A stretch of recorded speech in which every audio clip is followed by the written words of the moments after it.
Hi, I'm Ashley Lovell, Hoover City Council, Place 3. And I'm Robin Schultz, Hoover City Council, Place 1, Don't forget to subscribe. so that you never miss another episode of After the Gavel.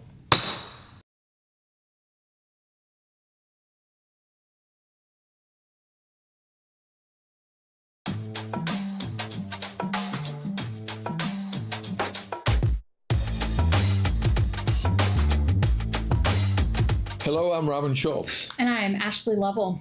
Welcome to After the Gavel.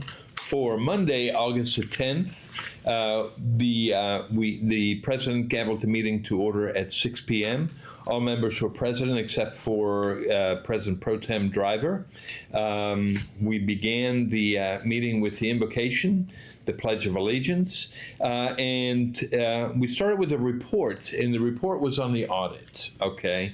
And so let's talk about that real quick. What kind of audit was it? This was the audit for fiscal year 2025, which ended on September the 30th, 2025. So this was not an audit for the present administration. This was an audit for the previous administration. And this was really not an audit. It was more of a looking at, make sure that everything was there. It was not, as we would look at it, a forensic type audit. They didn't look for anything. They just wanted to make sure that everything was there. A couple interesting things, though, that were brought up by Ms. Lopez and the audit representative. I asked a question of how long it took, and she kind of smiled. She said it took over 1,200 hours. And what is the normal time that it takes? She said between 650 and 700 hours. So they went almost twice as much for this particular audit based on what they were looking for and what they couldn't find. And by couldn't find, certain paperwork that they couldn't find, but the city got an all clear. But this should not be confused with the forensic audit that we asked for when it first started. And that forensic audit is actually, if we get the Board of Examiners to approve it, will encompass the time from 2023 through, from 2020 through 2023. Prior to Jennifer Cornett's appointment as CFO. After that report was done, we had the American Legion. We did, and they are a group of men who represent veterans, and they do a lot in our community. So they're actually, it's the group 9/11 actually, and they meet at Councilor Smith's gun store. But they do a lot. They provide veterans with benefits and widow information. They have programs where they support wreaths across America. Just very supportive organization. And they came up to discuss that they have a fundraiser, and it's a golf tournament. And I love golf. I played golf in college, so this is exciting for me, but it's the Legion Open, and it's going to be in Hoover at River Chase Country Club on Monday, September 21st. Shotgun start is at 9 a.m., and it's $185 per golfer, which includes golf, the golf cart, range balls, lunch, and on-course contests. So if you want to know more about this, we'll link this information in the After the Gavel episode, but if you want to help support the veterans here locally in our community, this is a way to do it. And the post 9/11 is the Ryan Winslow post. Ryan Winslow was a Bluff Park native. He went to Bluff Park Elementary School. When he was in third grade, I actually did a video of their class. My daughter was in this class as well. And he was killed in overseas, and so the post is named after Ryan Winslow. We also had Amy Aiken, who is running for District 7. Amy, like Tammy. Amy, like Tammy. She's running for District 7 tomorrow. When you see this, it'll be already past it, but August 11th is a Republican primary for District 6 and District 7. So Amy spoke to us about her platform. After that, we went into the consent agenda. There wasn't really any big items on the consent agenda. The no items were removed, and we went ahead and it was passed unanimously. And then it got interesting. The first item on the regular agenda was an ordinance to de-annex certain property from the city of Hoover. We'll let Ashley talk about what certain property that is and how we got here. Yep, so this is over on Cahaba Valley Road, which is technically on the eastern Hoover side. So if you're familiar with Tattersall Park, it is literally right across the street from Tattersall Park Drive.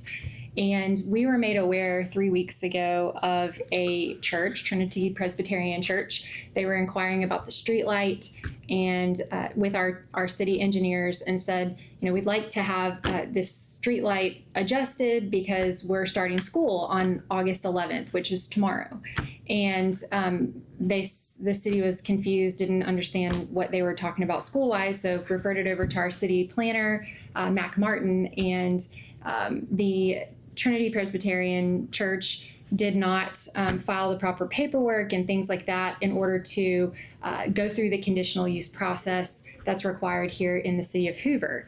So it left us in quite a difficult situation because we were basically deciding to allow the church to de-annex out of the city, which would then allow them to be unincorporated Shelby County, which then would allow for them to follow Shelby County rules versus the city of Hoover rules. So let's back up just a minute. One of the reasons the reason they wanted to de-annex was that they felt that was the easiest way to start school on time. That was the top priority. The request was 3 weeks ago. That would not have been sufficient time for them to go through the conditional use. It normally takes about Hoover. 3 months. Yeah, it takes a while. And so it was recommended to them that, hey, why don't you just leave the city of Hoover and then you can have your school based upon Shelby County not being as restrictive with their rules on conditional use. So they brought that in front of the council. There was a first reading at the last council meeting on July the 27th, and then the second reading and the vote was at this meeting. I have to say that of all the items that we've had in this particular council, there have been, I have never received so many emails opposing the de-annexation. How many did you get? I got 43 emails, which doesn't sound like a lot, but compared to other things, it was a tremendous amount of emails. And the emails didn't start until this past Thursday. And so, but it needs to be noted that when the public is responding to something, it's a big deal. And not only via emails, if you ever have an item that you feel passionate about that you want to make the councilors aware of, make sure you let them know. And this was they let us know. And it doesn't have to be fancy. I mean, right. folks were just saying vote no. They didn't have to address this big long email. They were just straightforward. And a really valid point on that. The emails were organic, and what that means is they weren't a template. They were not cut and paste from something. Each person that emailed put it in their own words. Some were, like you said, vote no, and some of them were several paragraphs long, but each one of them, the residents gave a reason as to why they were against it. And it's important for us as elected officials to hear what the people have to say. In addition to that, we had several people in the chambers that spoke against it. And we had the pastor of the church there, we had his attorney there, and they answered questions. We had the city planner. This took up a substantial amount of the meeting, but it was the right way. It was discussed. Yeah. It was back and forth.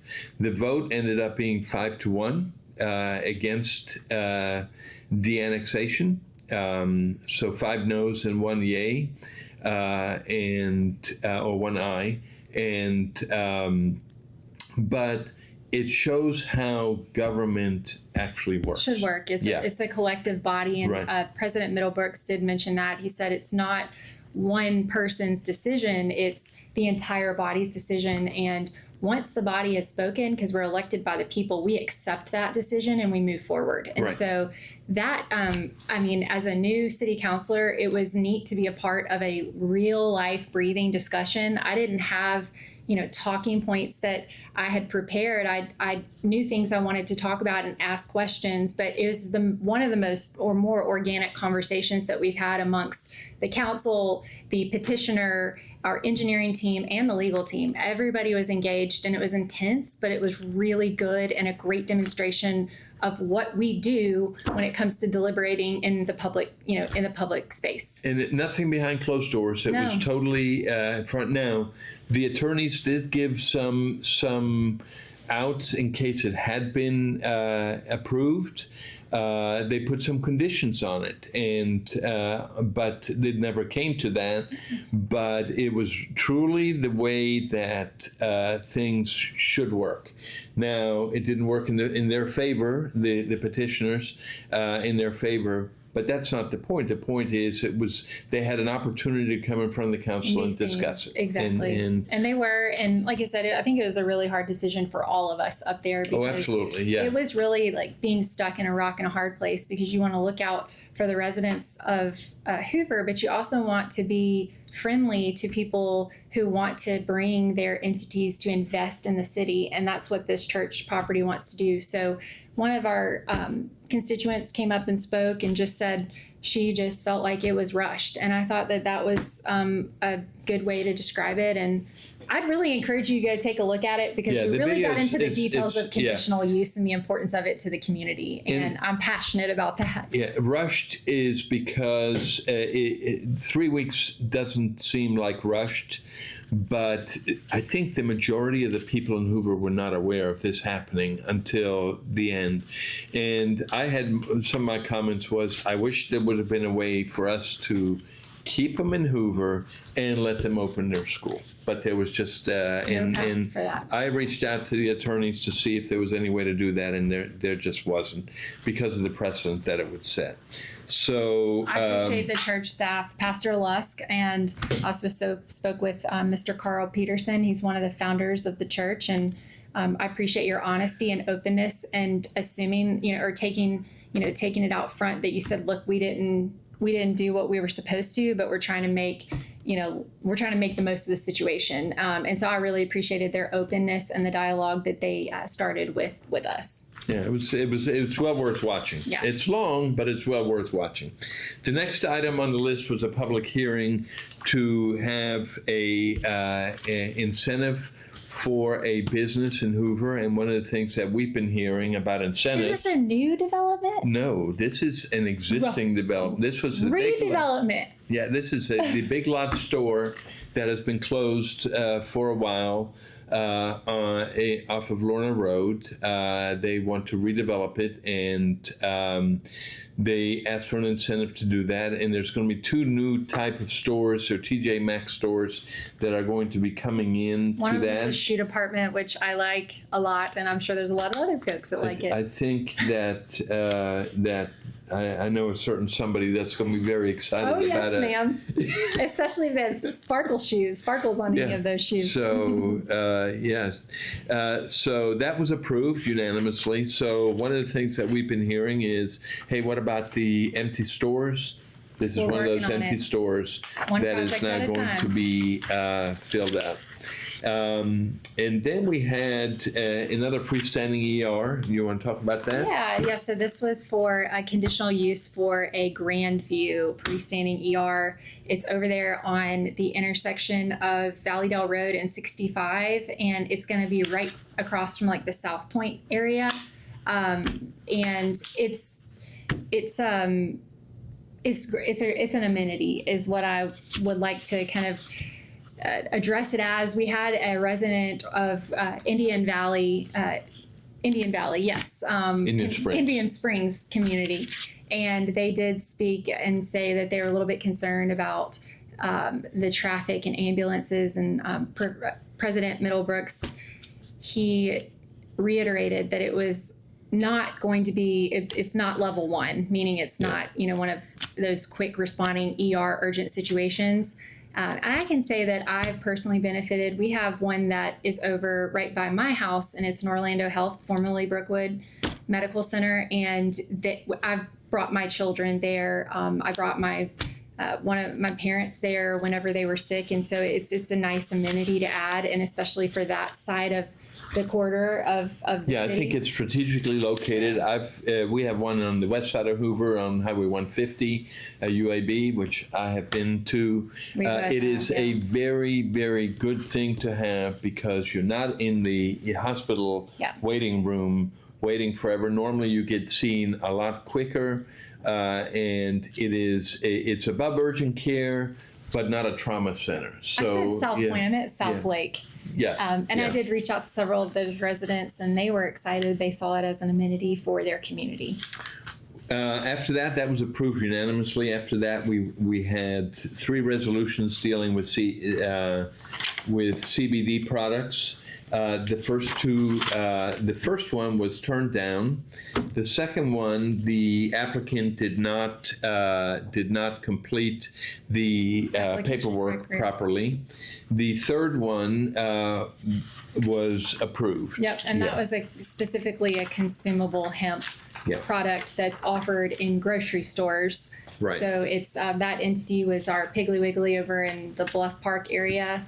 And if you go to some of the other Piggly Wigglies around the city, such as Mount Laurel, you'll see that they kind of have a similar setup over there. After that, we had some weed items. Weed as in grass weed, overgrown grass. So make sure we're abating the correct weed, right? Good segue. That 2 items were removed and 2 items were approved, and then we had a first reading of some tax-exempt items that are coming up for the severe weather preparedness. Council comments. I spoke about my organization, bluffparkal.org, celebrating 20 years this week. That's advocacy in action right there. That was my first taste of city government. It's addicting. And he told me that the first time I met him. He said, "Watch out, it's addicting." It is addicting, and so that was a fairly long meeting. Not as long as the last one that we had, but it was long. So don't forget to like, share, and comment, and subscribe. Yes, and we will see you at the next meeting. I'm Robin Schultz, and I'm Ashley Lovell. This is After the Gavel. Thanks for joining.